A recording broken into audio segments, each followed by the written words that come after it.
Tansei Gamers, it's Todd Lyons here, and I just wanted to talk to you about level 9. And I know that I've already talked at length, like to the tune of an hour, about Chrysogon's Coterie, which is the book of NPCs that I wrote for the basic fantasy role-playing game system. But one of the design elements that's in it that I didn't mention, and which may not be obvious to all people, is the fact that it goes from characters levels 1 to 9, and then just comes to a dead halt at 9. And why is that? One might think that, wouldn't 10 be a nice round number? Why just 1 to 9? And for those that have actually read the book, some of these characters, don't they seem like they're too powerful to be, only level 9? These characters that are large, that are in charge, that are part of organizations that seem to have their claws, like, in the society in which they live, and in each other, for that matter. So why is it that level 9 is such a special thing? And to understand that, you would have to go back to the hobby, to the original 1981 Expert box set, and see what level 9 means there. And when we advance through this document and get to the charts and tables thing here, you'll see that it actually says, after the character attains name level, which is level 9, the character ceases to gain more hit dice and will only receive additional hit points per level thereafter, blah, blah, blah.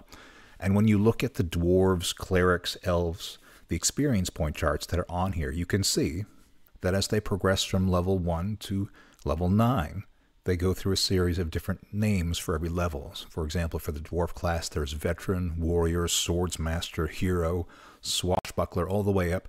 And then at level 9, they become lord or lady. And with elves, again, a variety of titles until they reach level 9, at which point they become a lord or lady. And this continues with the fighters, with the halflings, and magic users, and thieves. Name level, level 9. It is a milestone in character development.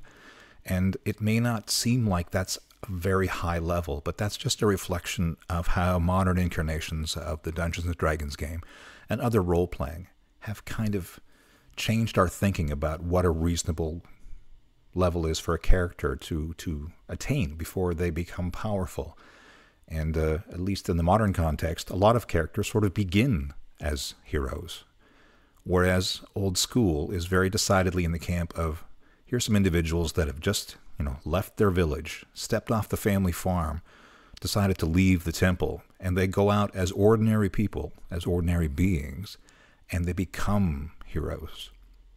So level 9 is that high watermark where they have sort of reached a milestone of their development, and after that point there's still improvement, there's still development, but it's more incremental compared to those first levels.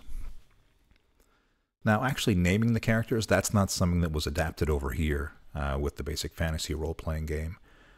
It is a very good adaptation, a retro clone of 1981 D&D, but names were something that were dispensed with.